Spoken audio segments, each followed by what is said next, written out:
Биздин бүтүн Кыргызстан фракциясындагы жалаң ушул жардамчыларыбыз дагы, кеңешчилерибиз дагы жалаң сиздер менен курдаш болгон, сиздерден 1-2 жаш улуу эле жигиттер, кыздар.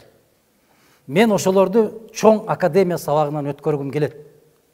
Ошолорду кийин абдан каттуу тарбиялап, жогорку кеңешке депутат же өкмөткө кызматкер кылып дайындагым келет.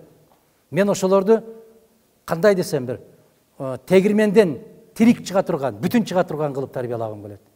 Кай жерге ыргытсаң ошол жерден туруп кете турган кылып тарбиялагым келет. Мыйзам жагынан дагы, ыйман жагынан дагы, адамгерчилик жагынан дагы. Мына жерде отурат, мына Айгерим деген кыз отурат. Дээрлик 10 жылга жакындап баратат. Канчанчы курста келдиң эле Айгерим? Ошо бизге 3-чү курста келген кыз. Азыр жогорку кеңештин депутатынын жардамчысы. Мына Айпере деген кыз отурат. 5 тилде сүйлөйт. 5 тилде эркин сүйлөйт. Жашы 20 канчадасың? Мына 28-де. Айгерим 27-десиңби, 26-дасың? Мына. Мына жерде Азамат деген жигит отурат. Кана? Мына Азамат деген жигит. Канчадасың? Бизде фракцияда секретариаттын жооптуу кызматкери. Акталаадан мына Акталаадан айылдагы мектепти бүтүрүп келип, Бишкектен жогорку окуу жайды окуп, биздин партияга келгенине 2-чи мөөнөттөгү картайып баратат бул. 2-чи мөөнөттөгү туруктуулугу менен, бир сөздү бекем тургандыгы менен айырмаланат. Эң негизгиси бир жакшы нерсени билүүгө дилгирленет. Ошого аракеттенет. Бир сөздү айтсаң, экинчи кайталатпаганга аракет жасайт.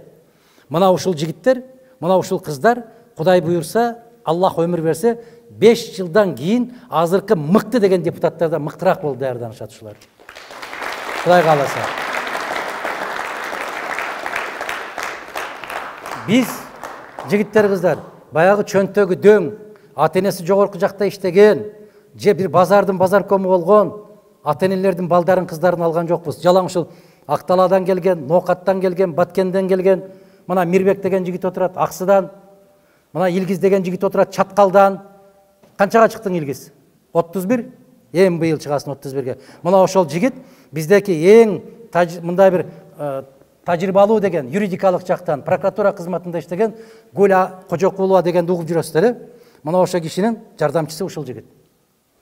Мына бизде дасыккан жигиттер менен кыздарга, депутаттарга мына ушундай жалаң жаш жигиттерди, кыздарды байлап бергенбиз, ошолор тарбияласын деп. Мына кадрды ушинтип өстүрөбүз биз, Кудай кааласа.